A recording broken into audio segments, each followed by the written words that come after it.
It shall be the policy of this nation to regard any nuclear missile launched from Cuba against any nation in the Western Hemisphere as an attack by the Soviet Union on the United States.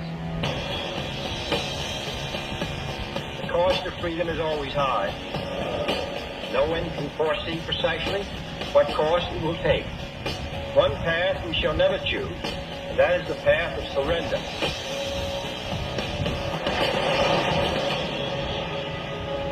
Ready for this? Let's find out.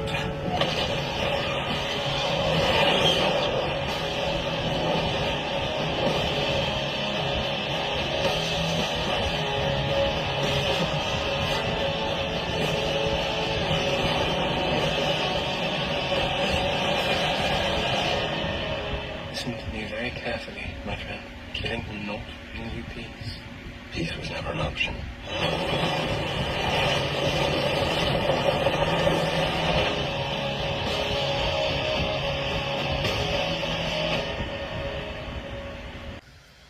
And welcome to Time About the Movies. Today we are taking a look at the two films of June 3rd, 2011. And we begin with our first movie that we have here, and that is X-Men First Class. And after X-Men Origins Wolverine kind of killed the X-Men franchise for a little bit, they brought in the guy who made Kick-Ass, Matthew Vaughn, to help reignite the franchise. And it kind of worked, because it eventually did lead to a good X-Men sequel after this with Days of Future Past. But the first film, let's just run into it real quickly, okay?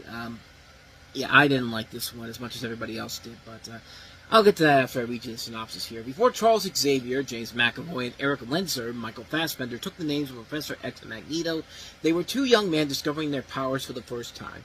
Before they were arch-enemies, they were closest of friends, working together with other mutants to stop the greatest threat the world has ever known, and in the process a rift between them opens, which begins the eternal war between Magneto's Brotherhood and Professor X's X-Men.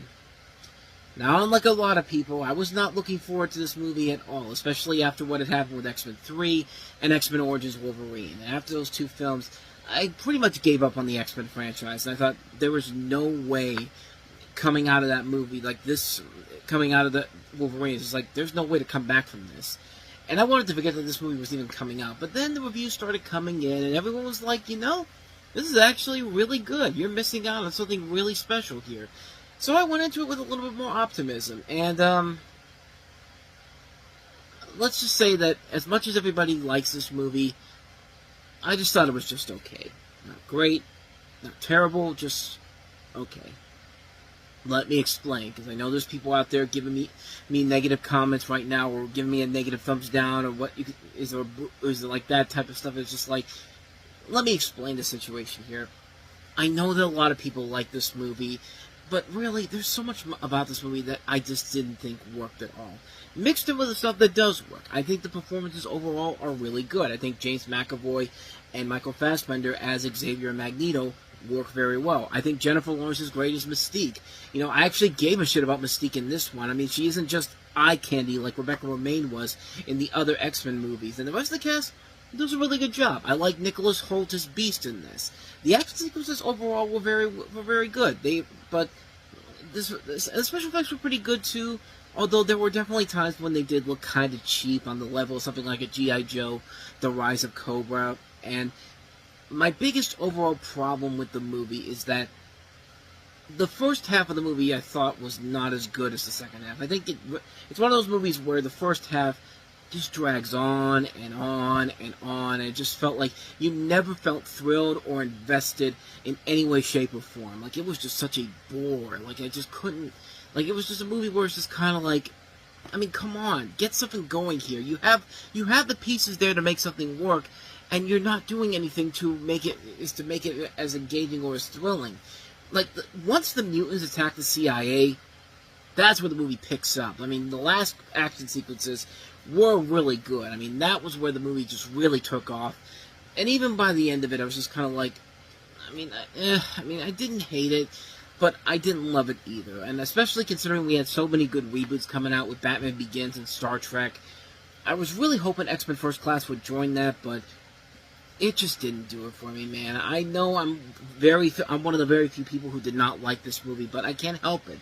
I didn't find the value in this whatsoever. I just thought was just kind of bland for the most part. And granted, yes, it's an improvement over the last 2 X-Men movies, but it's not something I'd want to rush out again to see.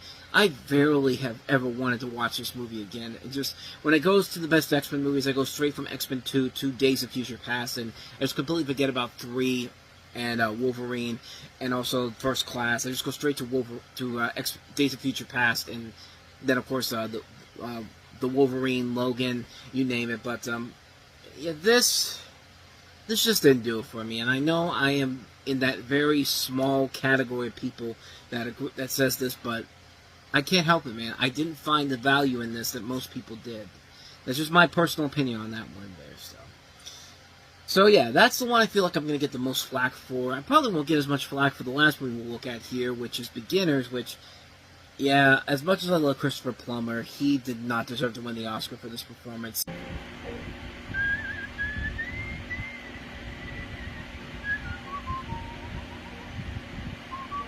Sex, life, healing, nature, magic.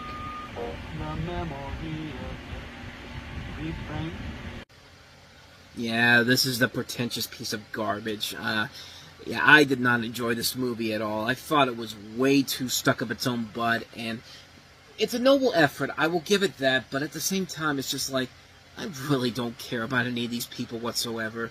It has an intriguing concept here. This is inspired by the director Mike Mills' own life, where it draws from the story of his father coming out as gay at the age of 75, 5 years before his death. And, Ewan McGregor plays this graphic designer who navigates a new romantic relationship in the wake of his father, Hal's late life revelation and illness, with Christopher Plummer playing Hal and Melanie Laurent and Goran Visnik starring in supporting roles. And it's across 2 interwoven timelines. We have Oliver's growing connection with Anna, an actress grappling with her own emotional distance, and flashbacks to a revolving bond with Hal during the final years of his life. As Oliver reconciles with his father's truth and legacy, he confronts his own fears about love, commitment, and identity. And again, good concept overall, could make for a very engaging film. I went into this with a lot of high hopes for it, and especially after Christopher Plummer won the Oscar for it, and I came out of it just going like, that's it? I mean, there's really nothing about this movie that's that deep or so important. And Christopher Plummer has made so many other better movies where he could have easily won an Academy Award for. The Sound of Music, The Last Station, the last film he was in, he was really good in that. He was great in Star Trek VI: The Undiscovered Country, A Beautiful Mind. He's been in a lot of good stuff. Inside Man, Malcolm X, The Girl with the Dragon Tattoo, Somewhere in Time. All those movies had better performances and were better suited for an Oscar for him than this. This is literally the equivalent of Colin Firth winning the Oscar for Best Actor. You're not giving it to him because he gave a great performance in this. You're giving it to him because it's a career Oscar. It's for, hey, there hasn't been a movie that we think you're worthy of winning the Oscar for, so here, take this, and let's give you an Oscar and devote any of these other actors who actually tried to do something with their performances. Like, I'm sorry, his performance in here is fine, but it's not the best supporting actor. It's not worthy of a best supporting actor Oscar. Nobody in here really is doing much in here. And it does get kind of pretentious. Like, it is trying to be those... It's not quite Terrence Malick. It's not Terrence Malick pretentious, levels of pretentiousness, but it's still kind of up there in the fact that it's got its head kind of up its own butt. And, like I said, the concept overall is good. It could make for an engaging film, but it just doesn't feel like it has that oomph that it needs to really elevate it to that next level.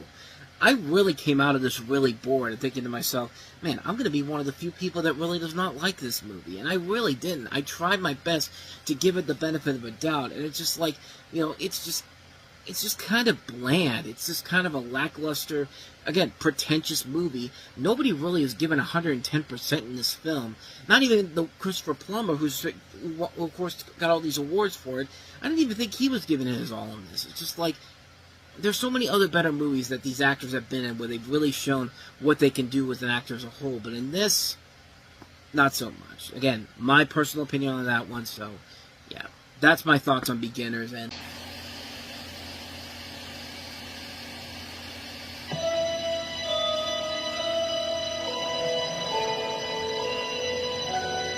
I've got nothing against your friends. I like your friends.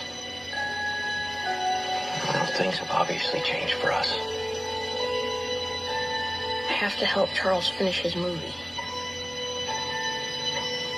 It'd be good for you to spend some time with kids who don't run around with cameras and monster makeup. Could you close your eyes, please? Yeah. And action!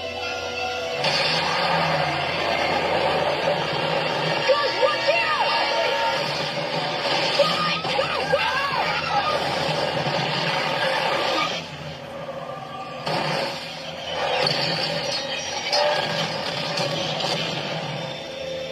An eastbound freighter derailed. What the cargo was on that freighter, we don't know. I can't tell anyone. I know.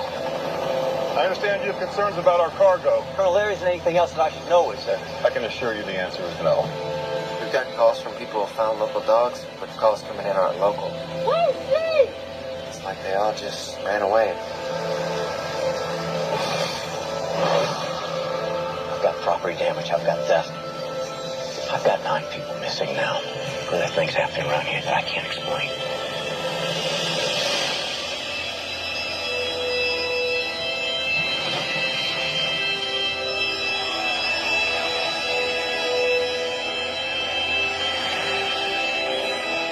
We have to find this thing. I don't feel good about this. Go! I saw it. No one believes me. I believe you.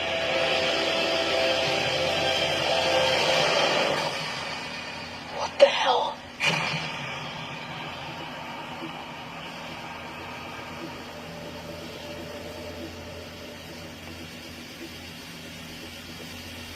And welcome to Time About the Movies. Today we are taking a look at the 2 films of June 10th, 2011. And our first movie is, of course, Super 8. Now, you just saw the trailer that pretty much everybody saw in 2011, but most people forget that.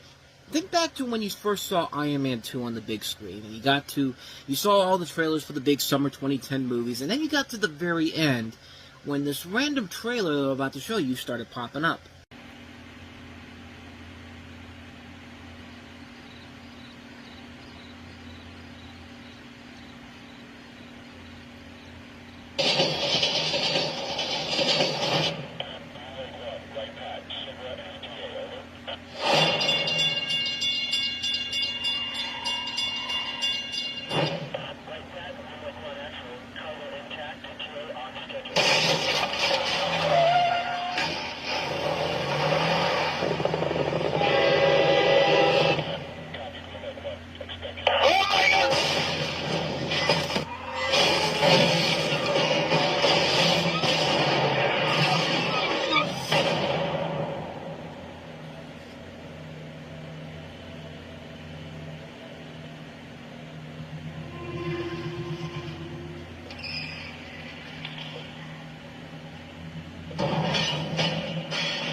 Yeah, I mean, this is the same people that made Cloverfield, so why not, tell everybody, hey, here's this big blockbuster we're working on, but we're not going to tell you a single thing about it.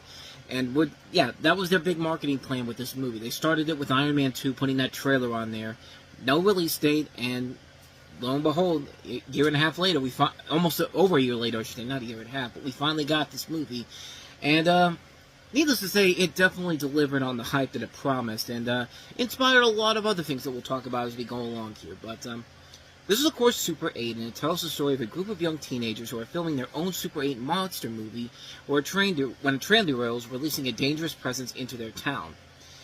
And this takes place in 1979, and as you see, you have Kyle Chandler, Ellie Fanning, and Joe Courtney among the cast in there. And this was a movie I was really looking forward to. They did a good job with the marketing of this, keeping the secrecy of the monster overall and what it looked like. You could tell this was marketed by the same people who did Cloverfield. This is made by the company who made Cloverfield. But this time you add in Steven Spielberg and, of course, Amblin Entertainment. And you see in that trailer the old Amblin Entertainment logo, which, I know it's been 10 years since they've updated that logo, but I still get nostalgia watching that logo over and over again. I mean, the movie gets you right from the get-go with this great music by Michael Giacchino. And you have the Paramount logo followed by the Amblin logo coming up, and then the Bad Robot logo. It's just like, at that point I already knew I was probably going to love the hell out of this movie. And this movie, I was really looking forward to it. It did not disappoint whatsoever. This is a movie that I fell in love with from the very beginning, as I said. It is a film that takes a lot of homages of classic Steven Spielberg films. Close Encounters of the Third Kind, E.T. the Extraterrestrial. In a way, I consider it kind of to be the end of Spielberg's Alien trilogy. Even though he wasn't the director on this, he was still very much involved in this film. And it helps that you have a great young cast that includes Elle Fanning and also Joe Courtney, who are both really good on screen together. Kyle Chandler is very good in this. A big chance for him to get a big leading role after his success on Friday Night Lights and on Early Edition. He does a great job playing the lead boy's father. The monster did look pretty cool, and I'm glad to see that it wasn't the disappointment that I was afraid it was going to be. I mean, it does have kind of the look of the Cloverfield monster, but not really. It has its own kind of distinctive look to it that really does kind of help it out. And the film does feel like a film that was made in the 1970s. They did a pretty good job of creating the visual look of the film to make it seem like it was something from a time capsule from back in the day. And once again, man, like I said, Michael Giacchino, fantastic score. I mean, this is probably one of the best scores I've heard in the last 20 years, right behind Daft Punk's Tron Legacy score. I mean, the ending of the movie is just so good. It doesn't bullshit out of a way to continue the story on this alien as like to build up a sequel or anything. No. It has a perfect ending. It wraps up nicely. It doesn't need to have another story to continue, another film to continue it, to show why this movie is so special. It's just that great of a film. And like I said, you can tell that this movie was the beginning of the influential trend that we're going to see with Stranger Things popping up about 5 years later. I mean, of course, Stranger Things is very much similar to Super 8, except they've taken that and added new elements to it to make it stand out on its own. And you can really pinpoint to Super 8 being the thing that kind of pushed that to the next to where we got to Stranger Things and kind of the nostalgic feel that we get for movies and TV shows nowadays. Like, you can tell a lot of things take a lot of influence from Stranger Things, but Stranger Things took a lot of influence from Super 8, and that's really kind of the cool thing about this movie.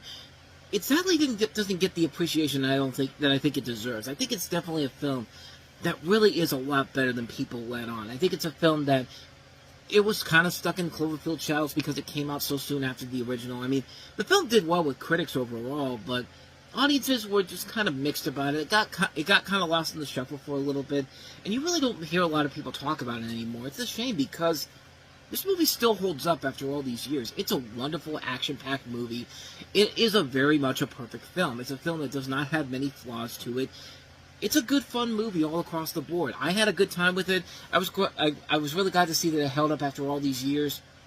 I mean, what more can you say, man? Super 8 is a fantastic film. I can't recommend this one enough. Definitely sneak it out. Give it another chance, because it's actually a lot better than you might think it actually is. So yeah, that's Super 8. So let's go ahead and move on to our last movie that we have here, which is Judy Moody and the Not Bummer Summer. Oh, Mom, can I go to circus camp? I don't think so. Then I can quit school, and you can loan me out to the circus, and I'll make gobs of money. No one in this family has any imagination. I, Judy Moody, am ready for the ultimate summer, and it doesn't include my brother Sting. I'm going to catch Bigfoot. Right. Your mom and I have to fly to California, and you and Sting are staying here. What? Your Aunt Opal's coming. Hey, whoa. You know how to drive, right? Of course.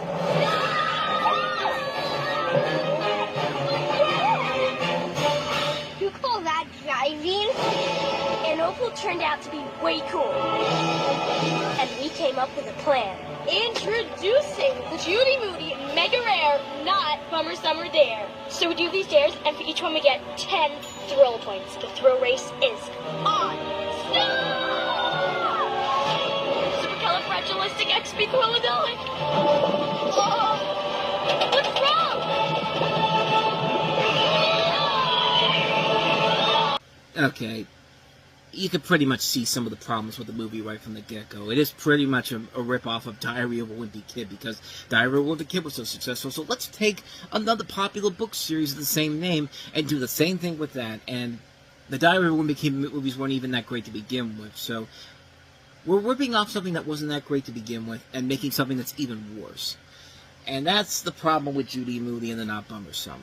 It's based off the series of books of the same name, and it features this Australian actress Jordana Beatty as the titular character in a contest for the best summer with friends Amy Namer, who's off to Borneo, and Rockford Rocky Zhang, who's going to circus camp. Since her parents are off to California, Judy is stuck with her younger brother Stink and her free-spirited aunt Opal, played by Heather Graham. Her misadventures to have the best summer include a Bigfoot chase, various activities ruined by her friend Hank, and putting hats on animals with Opal. And one of the big problems with the trailer right off the bat is the trailer makes it seem like Heather Graham is like this kind of evil person, like she's somebody that, you know, that Judy does not want to be around because she treats her so badly. And just no, you don't get that from somebody like Heather Graham. I mean, Heather Graham does not come off as somebody who comes off as a menacing person in general, or somebody who's not cool by this film's logic.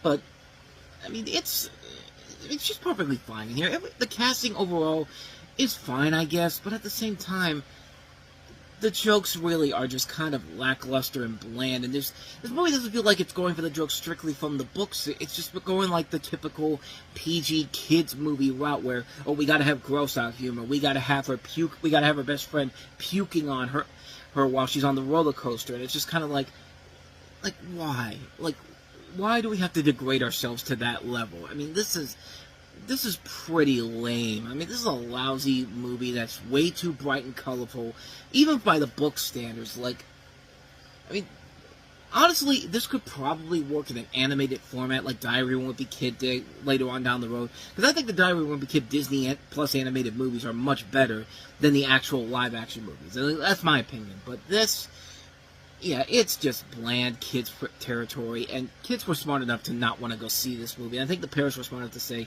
yeah, we're gonna wait till this comes out on DVD or on the Disney Channel because we're not gonna take it. We're not gonna suffer.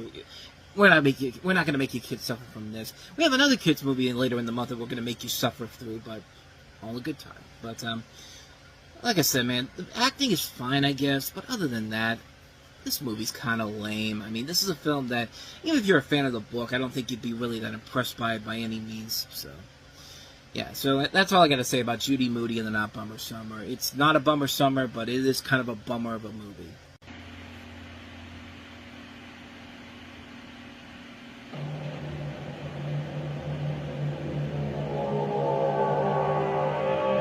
Great light has gone out in the universe. Worlds annihilated. Lanterns, we face an unprecedented danger. An enemy powerful enough to destroy entire civilizations. To fight this enemy, the Ring chose a human. But I don't need to tell you your duty.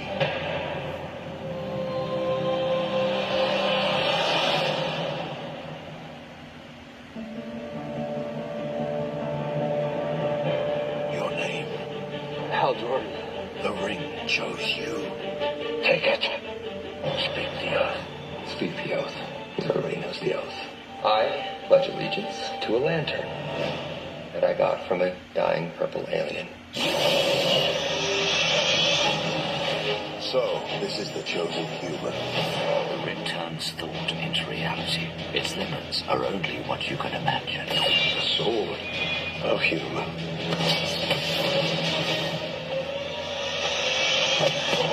Remember, your enemy is not gonna play fair.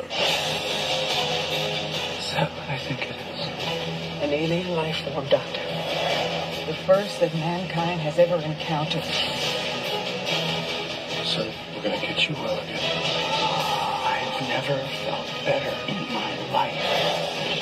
They said they wouldn't have chosen me if you didn't see something I don't see yet. I see it. You had the ability to overcome fear. Stay here. No problem. If you die, innocent lives will be lost.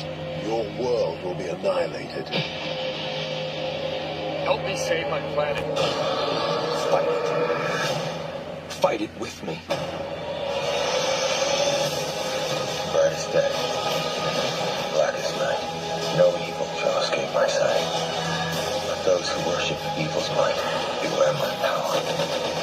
Let your light.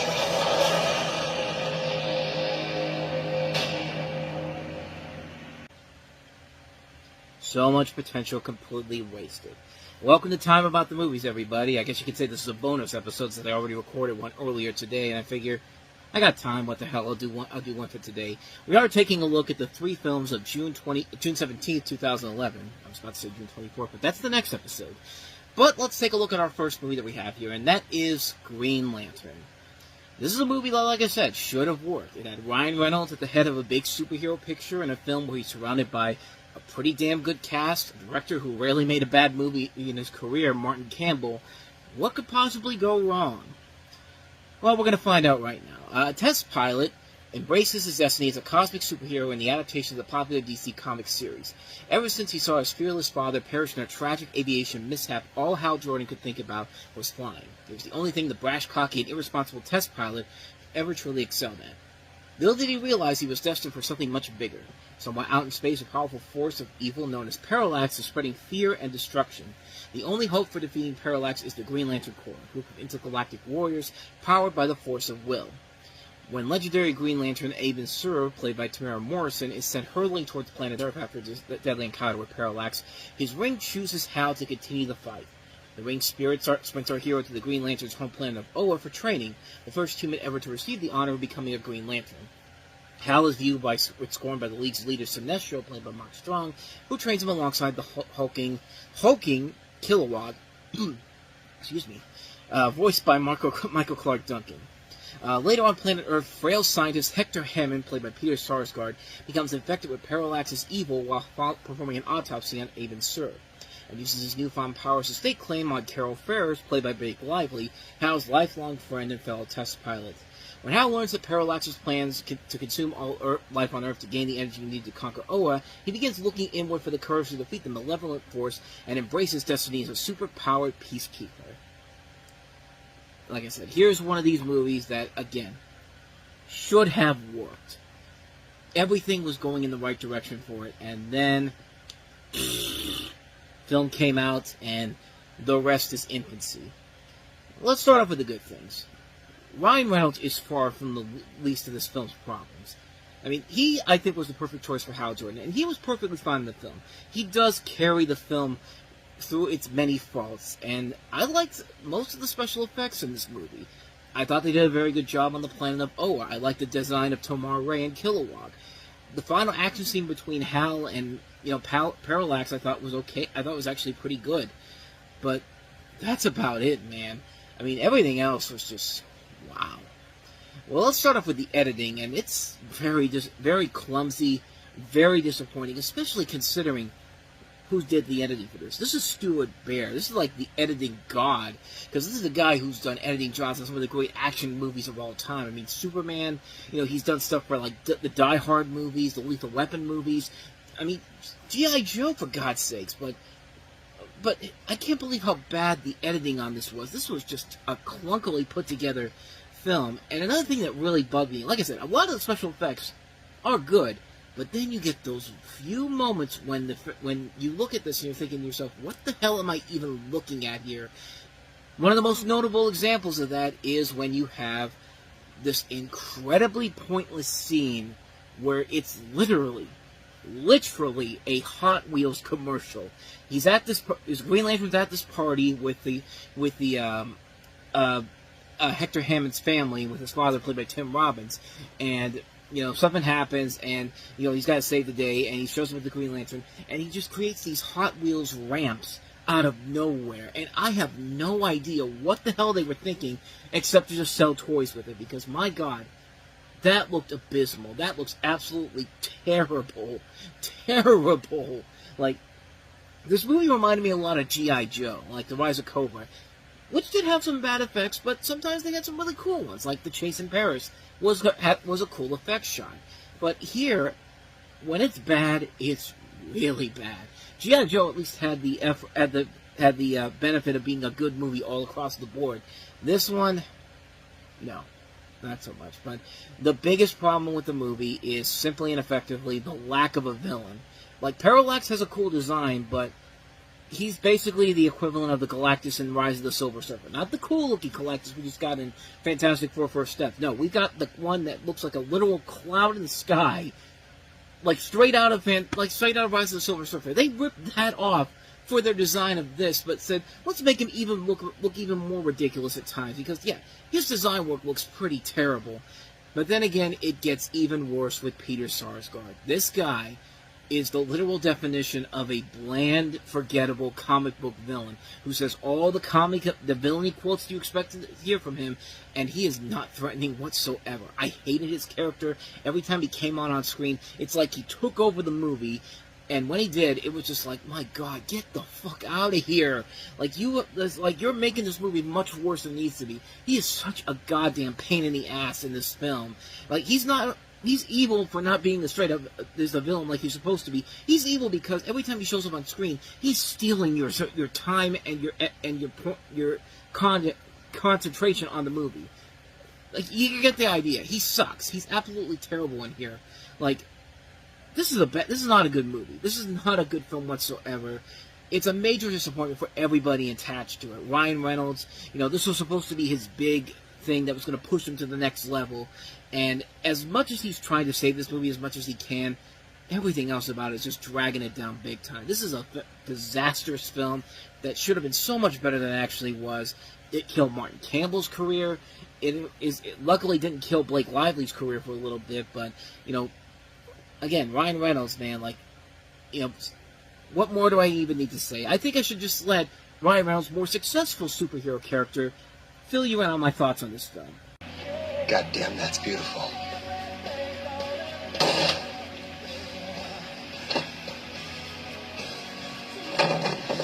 You're welcome, Canada. Couldn't have said it any better myself. That's Green Lantern for you. But, Green Lantern at least had some effort being put into it in terms of the acting by Ryan Reynolds and some of the visual effects. Effort was being put into it. This next movie, on the other hand,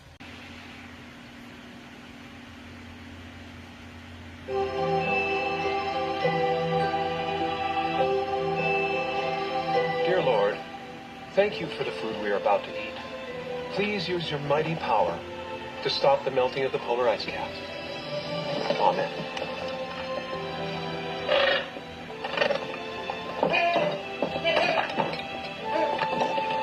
Did you pass the salt? Okay. I'm not coming into work today because I have a pest problem. Penguins, yes! I don't like you. I don't need you. I don't want you in my life.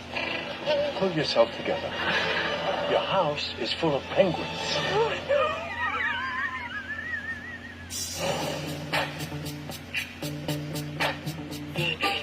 And shuffle ball step, shuffle ball lunge. Step ball change, step ball change, step ball change. Word. Word to your mother. Behold Jim Carrey in the worst possible thing he's ever been in. And trust me, that is saying a lot. Tom Popper, played by Jim Carrey, what a name. Tom Popper. Tom Popper, played by Jim Carrey, grew up having very little interaction with his father, who was off exploring the world. When he grows up, he spends most of his time on his work and ignores his children. One day, his father sends him an unusual gift, a penguin. Popper can't help but wonder why his father would send him a penguin. He tries to get rid of it, but accidentally orders 5 more. How the fuck that's supposed to happen, I don't know. this is dumb PG kids movie logic here. When his child and his ex-wife show up to celebrate his son's birthday, the kids are taken with the penguins, and Papa finally gets to connect with his kids while his work suffers. Like the audience suffers while watching this movie. I mean, oh my God. This movie not only is Jim Carrey at his lowest, but it's Mark Waters at his lowest. Remember, this is the director that gave us hits like Freaky Friday, Mean Girls, Just Like Heaven, The Spiderwick Chronicles, The Ghost of Girlfriend's Past. After that, crumbling down like a roller coaster that lost its brakes. This movie is unbelievably bad. Like, I could not believe that someone not only thought of this and said that this was a good idea to make as a big family comedy, but to do it with Jim Carrey, who clearly looks like he does not want to be there at all. Like, you can tell while watching this, he is having a mental breakdown of the worst possible kind, thinking to himself, why the fuck did I take this role? Like, and the worst part is, Ben Stiller was supposed to play him, and then they switched it around to where, like, they had, it was supposed to be either Jim Carrey, Owen Wilson, or Jack Black. I'm telling you right now, anybody could have filled in that role, and it still would have fucking helped. It still wouldn't have fucking helped this movie. This film is an abomination of a mess. Like, this is a movie that is literally the equivalent of jiggling your keys. Pretend these are keys, because I don't have keys up here. Jiggling your keys in front of an audience for an hour and a half, because it shuts your kids up, and, you know, the adults feel fine because, hey, I shut my kids up. I don't need to parent anybody. You get the idea. This movie is terrible. I mean, I don't care that this is made specifically for kids. Kids deserve much smarter movies than this pile of garbage. Like, now that I think about it, June is not a very good month for kids films, because even the company that would make great kids films is going to make a terrible movie, and we're going to get to them in the next episode, but yeah, this movie is awful. This is an unbelievable mess of a film. I don't care that it was specifically made for kids. The people who are involved in this are way too talented to be involved in this. This is written by Sean Anders and John Morris, who did Sex Drive. Jarrett Stern, who later did the Lego Movie. It features Carla Gugino, who, to her credit, is giving one of the few good performances in here. Jeffrey Tambor's in here. Angela Lansbury. I can't believe it so much. I'm almost throwing up in my mouth here. Angela Lansbury's in this movie. Like, they grabbed her out of retirement to do this. Like, this is... Okay, granted, she wasn't retired, but you get the idea. You got Claude Craig in here, Philip Baker Hall, Ophelia Lovely Bond. You know, so much good talent is in this movie, and there's just nothing there. There's literally nothing of value to this film whatsoever. This is literally a movie where you're watching Jim Carrey having a mental breakdown and thinking to yourself, is this really what my... You're watching him really think to himself, is this really what my career has come down to? Like, just stupid film. Terrible movie. But hey, if anything else, it gave us a hell of a great midnight screenings reaction from Jake whenever he was with Brad Jones and all them. Of course, no longer like that because of what happened between the two of them. But yeah, let's be honest. The only reason why this movie has any memorability to it is because of that midnight screenings video. If you find that online, that's more enjoyable than anything in this movie here. Just, ugh. Oh man. Okay, keep it together now. Let's head on to the last review that we have here, and that is Freddie Highmore and Emma Roberts starring in The Art of Getting By. You like her? I'll leave that alone. She hasn't shown any interest. Why have you?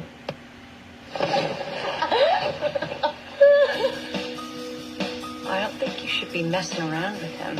I've seen the way he looks at you. Mom, we're just friends. You too. You told me he was going to leave it alone. You told him we weren't together. What should I have said? What did you want to say? Want you to look in the mirror and find something you've never had the courage to say before. Find what you care about, what you believe.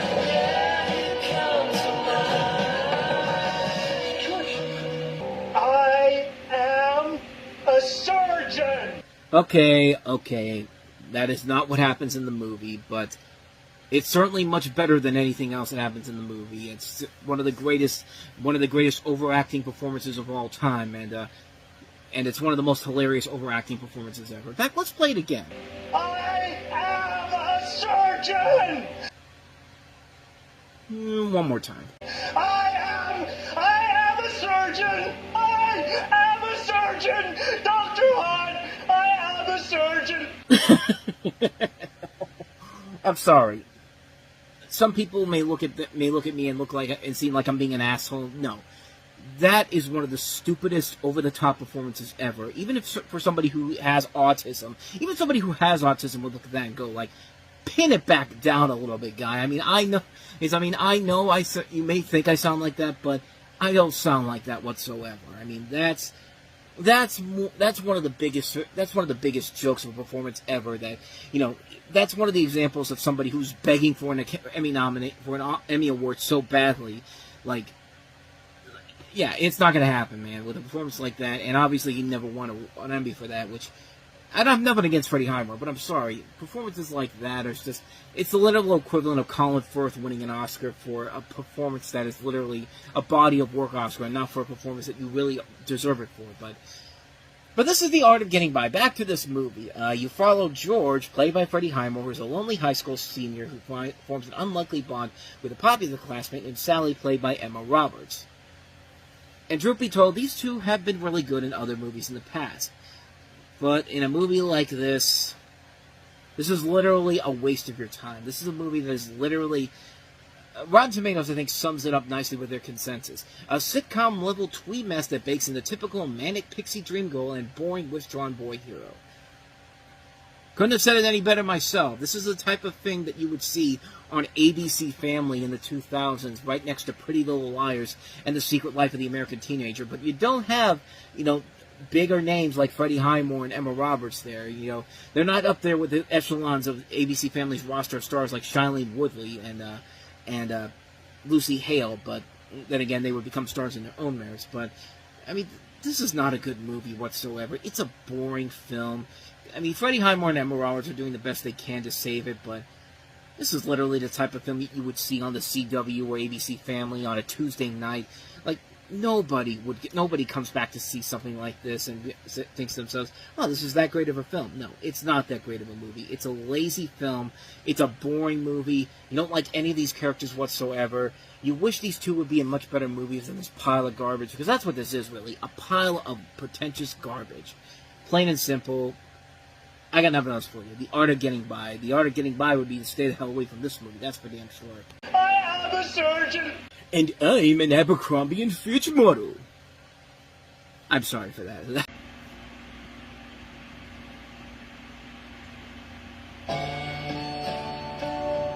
In 2006, two unlikely friends became the heroes of Radiator Springs. But on their next big road trip, they're not only racing across the world. Wish me luck. You go get it, buddy. Welcome to the inaugural running of the World Grand Prix. They're racing to save the world. No one can stop us. Finn McMissile, British intelligence. Soulmate, average intelligence. Welcome to Tokyo International Airport. Listen, this isn't Radiator Springs. These Americans are clearly master spies. Oh, you've got to be joking. Go, McQueen! 10-4, Mater. I'm on approach. Roger that. There he is. He's just away. Hang on.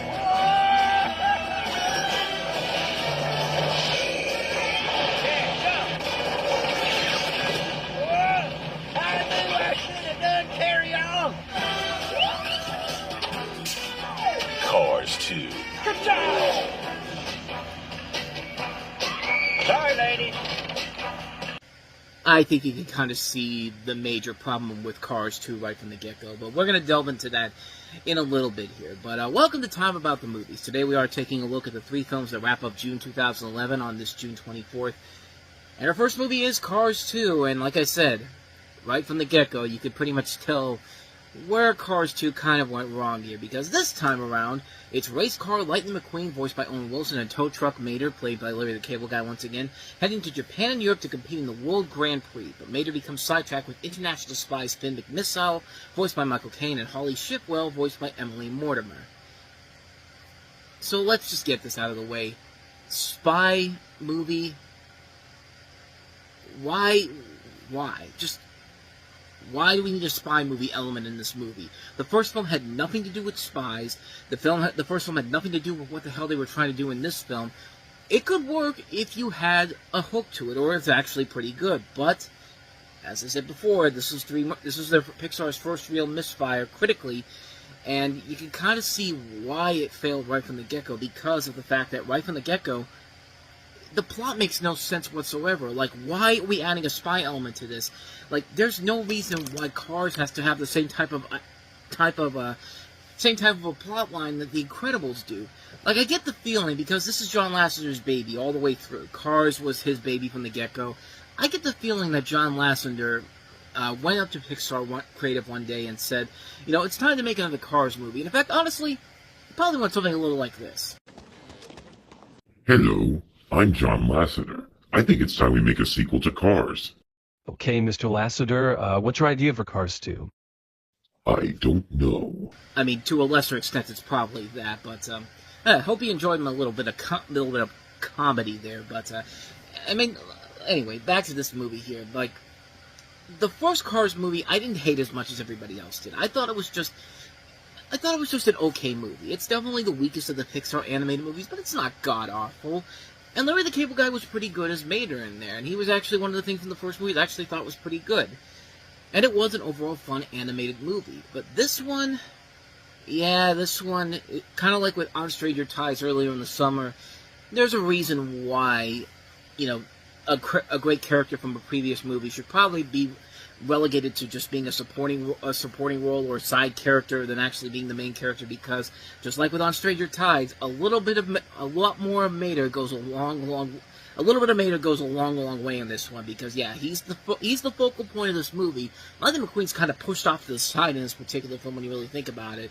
But yeah, this is a film that just it's bad, but it's not a mess overall. I mean, Pixar has made a lot worse. I mean, I will see your Cars 2 and raise you The Good Dinosaur. Like, The Good Dinosaur to me is the absolute worst thing Pixar has ever been associated with. That movie is nothing but Diet Land Before Time, and I'll get to that one in 2015. But I mean, there are times when stuff could work here. The animation does look pretty cool. Sometimes the comedy is pretty good, and the spy movie genre element, as much as I don't like it all the way through, Pixar does at least a pretty good job of adding a little bit of flair to it to make it kind of stand out. And even the new characters here, Finn McMissile and Holly Shifwell, they're a lot of fun to watch in here. I do like the little bit of chemistry that she has with Mater in this case, but the biggest problem with Cars 2 is that it doesn't have that same charm from the movies that Pixar have been making ever since Toy Story. Like, you know, we're going to remember characters like Woody and Buzz Lightyear. We remember characters like Carl Fredricksen. We remember people like Russell and Doug the dog, Wally and Eve, you know, these great characters. Remy from Ratatouille. I mean, these are characters that we're going to come to remember for a long time. And at least in my opinion, I don't think the Cars movie characters really hold up well at all. But hey, they're still a big draw. I mean, they're building there's a Cars land out in California for a reason. So at least there's at least somewhat of what am I trying to say here?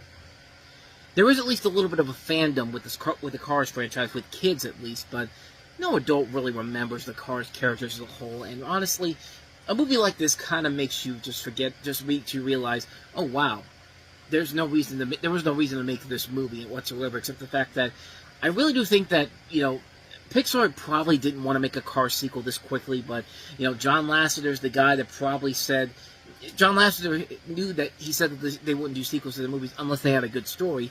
I really do think that Disney basically told them to make the sequel because Cars sells more merchandise than the Toy Story films. Like I said, they're building there's Cars locations in Disneyland, and there's going to be one in Disney World, Magic Kingdom in a couple of years, but I mean, that's just my theory on how this got made, because nothing really that I saw in this movie says this was warranted of a sequel that needed to be made. This felt like it was being rushed from the get-go, and yeah, it's not a great movie overall. It's not a bad one either, but at the same time, I'll give it this. There are a couple of elements I did like. I did like the animation. I thought the comedy overall worked.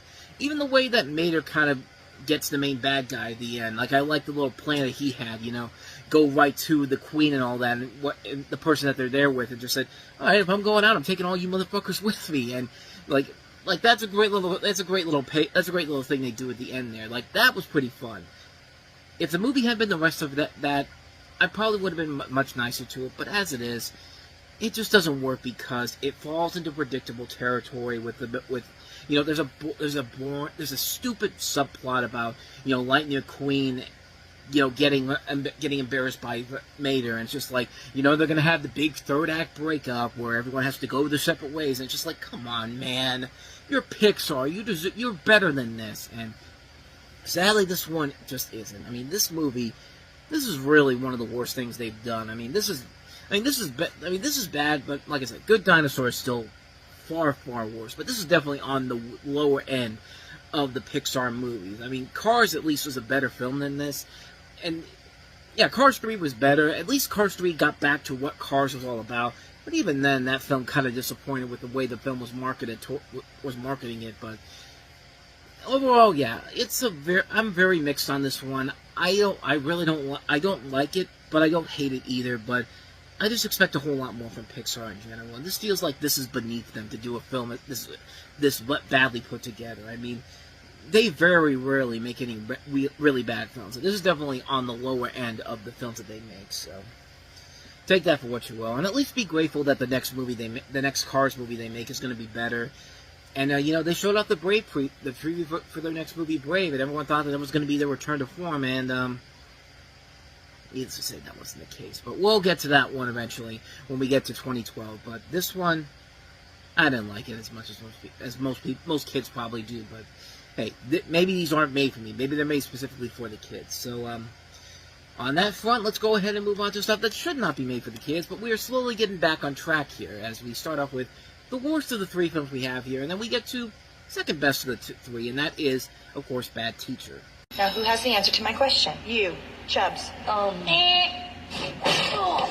June 24th. When I first started teaching, I thought that I was doing it for all the right reasons. Shorter hours, summers off, no accountability. The rules of teaching are about to be tested. It's good to know there's still some actual educators out there. What? Cameron Diaz, Justin Timberlake, and Jason Segel. Twilight, what do we talk about in class? Don't throw at her. Throw through her. Bad Teacher. Rated R. June 24th.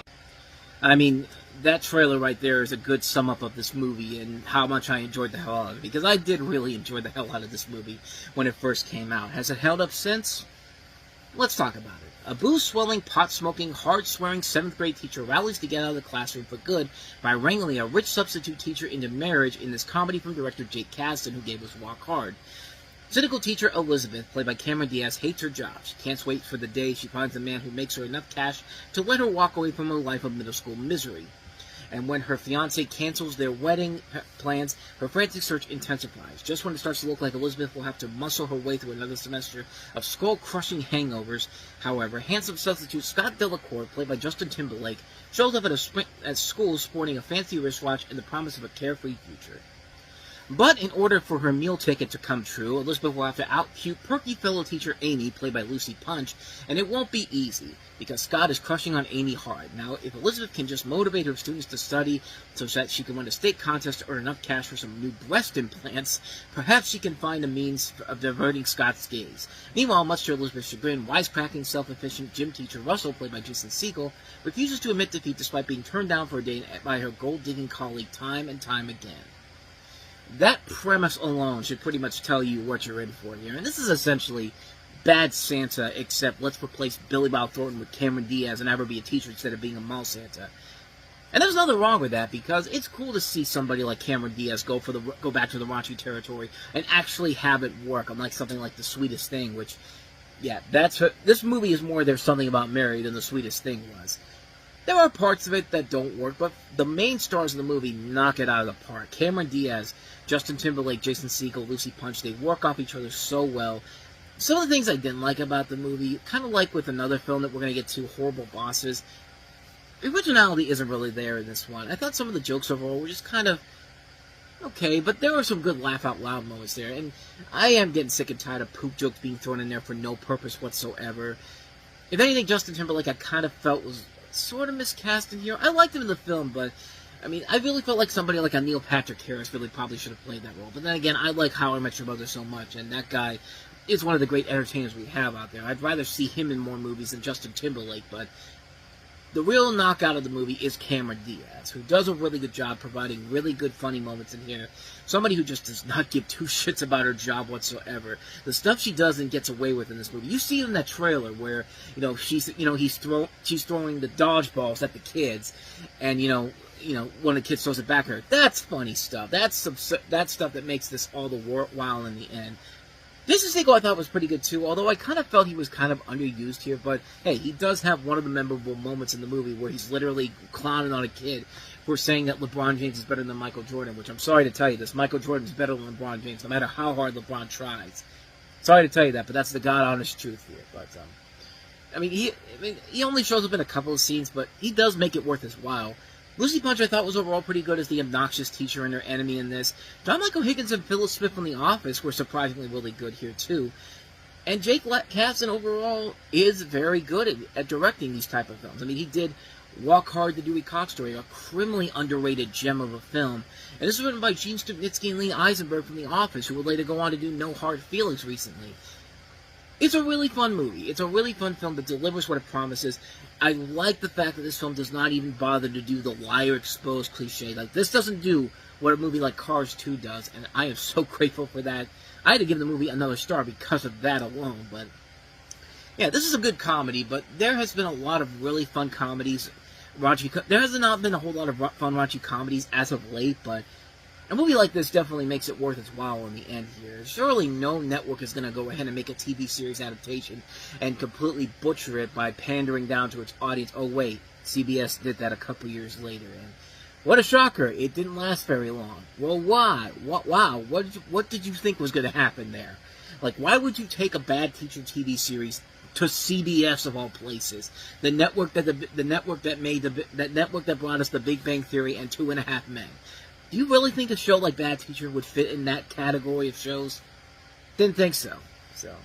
But yeah, Bad Teacher overall, it's a fun movie. I give it points for being really funny overall. Not one of the better raunchy comedies, but still pretty good. So with that said, let's go ahead and get to the crowning achievement of the entire weekend, and that is, of course, the documentary Conan O'Brien Can't Stop.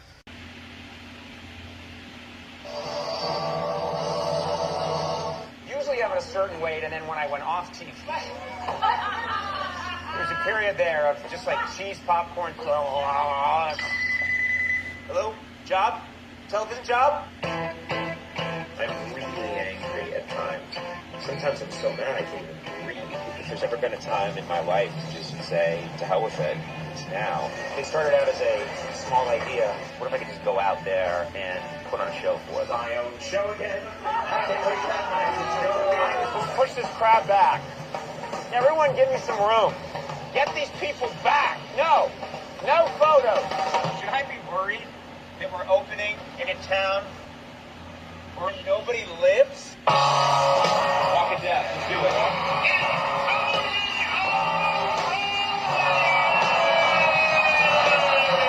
This is a cool opportunity for me. This is my opportunity to tell you who I am, how I grew up, and how I came to be. Do you want to hear this story? It's a pretty good story. Yeah, it's a pretty fascinating story when you take a look at it overall. But yeah, this documentary is pretty amazing. This, of course, takes place not but a few months after Conan O'Brien had departed The Tonight Show, after Jay Leno was basically given whatever he wanted to do and basically knocked Conan out of a job that he should have had, but no. Jay Leno had to go back to The Tonight Show so badly, and, I mean, you've seen the documentary that I did, so if you have not, though, here it is right there in the corner, so you can get the answers there, but this takes place during the summer of 2010, where he decides to put together a comedy tour before he eventually makes his return to TBS the following November. And it follows him and his staff through the run of the tour. And for somebody who didn't get a chance to see the Conan O'Brien thing whenever it was playing around here, because it never came to town, honestly, and I really couldn't believe that they didn't bring it here. It's just like, why would you not bring that here, man? You realize how many people would have come to this in a heartbeat? I would have come to that in a heartbeat, but sadly, it never came here, and the whole thing, and the whole documentary is about how Conan O'Brien explaining the idea of how this tour came together and going all these different places. He's got all these different celebrities coming in to join him on the tour, and, you know, it's a very interesting documentary that basically shows, you know, all the things that he does behind the scenes. You find out watching this that Conan O'Brien really is that guy on TV that we see all the time. Like, this is a guy that, this is not a performer, this is not an act for him overall. Like, this is a guy that's still, that guy you see on late night TV, this is the guy you see in real life, and you see it all over the place, not just in this, but also in a movie, in his podcast and all that. Like, this guy does not feel like somebody who's just playing this for an act overall. This feels like a real guy, and that's why I'm always so fascinated by Conan O'Brien, because, as I said in the documentary that I did, this is a guy that really was just, you know, he had to work to get everything he needed to do to be successful. I mean, think about it. This is a guy that, you know, fought to get noticed on Saturday Night Live. You know, he got, you know, eventually he made his way to The Simpsons. He auditioned for The Tonight Show, not The Tonight Show, the Late Night Show when David Letterman left. When they picked him, everybody thought that this guy was dead on arrival. When he premiered, he wasn't off to the best start overall, and essentially he had to really struggle to stay on the air that first season. I mean, there was literally a point where they were only renewing him for certain periods of time, and it's just kind of like, you know, anybody like that had so much pressure put on him. And then eventually it worked out for him, because he would eventually have the big success overall with Late Night. He finally got the job as the host of The Tonight Show. And again, Jay Leno screwed him over big time. So did NBC. And it's just like, you know, this is the guy that had to struggle to get everything he needed to eventually reach the point that he is now. And it feels like this guy never lost who he really was. Like, he always seems like a guy that, he seems like a guy that you can easily trust. Like, you can see a guy that, you know, he's working his butt off. He's doing everything he can to get where he needs to go. And he feels like somebody that always gets pushed off to the side. And, you know, it wasn't until what happened with him at The Tonight Show when people started to realize that this guy has been through so much. And the fact that you see it in this movie, these tours sell out so quickly. You see it in the audiences that go to see the show. It's amazing. Like, it is incredible to see how much the world loves this guy. And it just makes you hate Jay Leno even more, because of the fact that he weaseled his way back to The Tonight Show when he was way past his prime to do that. This documentary does a very good job of showing what Conan O'Brien is all about, and getting to see the show in general. It's a really damn good documentary. And not only that, you get to see people working behind the scenes. The most incredible thing about this is that the people that you get more attached to when you watch the movie. They spend a lot of time on the relationship between Conan and his assistant Sonia, who was again, she seems like a very likable person, somebody that has been with Conan for the longest time and knows exactly how to deal with him.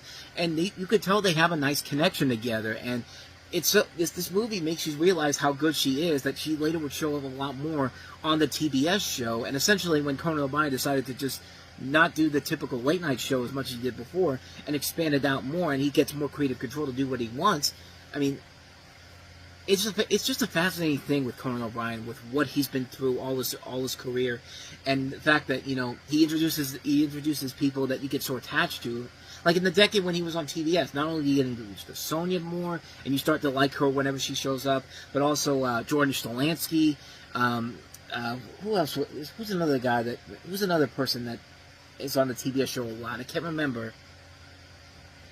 And Aaron Blair, who does the Clueless Gamer segments. I mean, it's the most fascinating thing about Conan O'Brien, is that somebody who had been on late night for 17 years, and also The Tonight Show, you know, finds the second coming of his career, where he gets a chance to do whatever he wants to do. And I mean, he just goes with it. I mean, he didn't just do the same thing he'd been doing for years now. He expanded. He took on much more bigger opportunities, and it worked out well in his favor. And, you know, like I said, I consider him to be the greatest entertainer out there that we have right now. We have a lot of guys out there. I just mentioned one beforehand, with Neil Patrick Harris being another one. Seth MacFarlane's a really good entertainer. Now I got to think about what some other great entertainers. But there is a good list of some really solid entertainers that anytime you see him in anything, you got to be there. H. John Benjamin's another one I would throw in. Hell, even Bob Odenkirk. I'm just thinking about him because Nobody 2's coming out this weekend as I'm recording this. Like, there are a lot of really good entertainers out there, but Conan O'Brien right now is probably the best one we have, because you never can tell how far he's going to go with it. And every time he does it, every time he does something, he just knocks it out of the park, man. But this documentary, trying to get back to this in general, but it does a good job showing that Conan, even though he's going through all this craziness, can still keep a stiff upper lip and just go out there and do what he does best. And it is great to see that even though Conan enjoys during the tour, he still misses being around his family, and you still see him, you know, in the aftermath of every show, like he's just contemplating to himself, and it's really a fascinating film overall, and this is just, it really is one of the strongest movies of the year, and easily one of the best documentaries I've ever seen. This is one, kind of like with Waking Sleeping Beauty, it's one I always go back to every once in a while, because it's just like, I get fascinated every time I watch this. It's just such a very entertaining documentary, a lot of fun. It does feel slow in some parts, but not to the point where I didn't like watching the rest of it. I mean, it's just a terrific film, and if you love Conan O'Brien, you're one of those people that didn't get to see that Legally Prohibited from being on television tour, which I really would have loved to see that, but it never came around here. I think the closest it ever came to was in the middle of the state of Pennsylvania, which is like several hours away. Like, I probably could have drove out there if I wanted to, but I just didn't have the time or the money to really get out there, unfortunately. But if you didn't get to see that, this is definitely a film that I think will definitely serve you well enough to check it out and see what you missed out on, because it is a very fascinating documentary. It's Conan O'Brien doing what Conan O'Brien does best, and as the title indicates, he can't stop being such a damn good entertainer.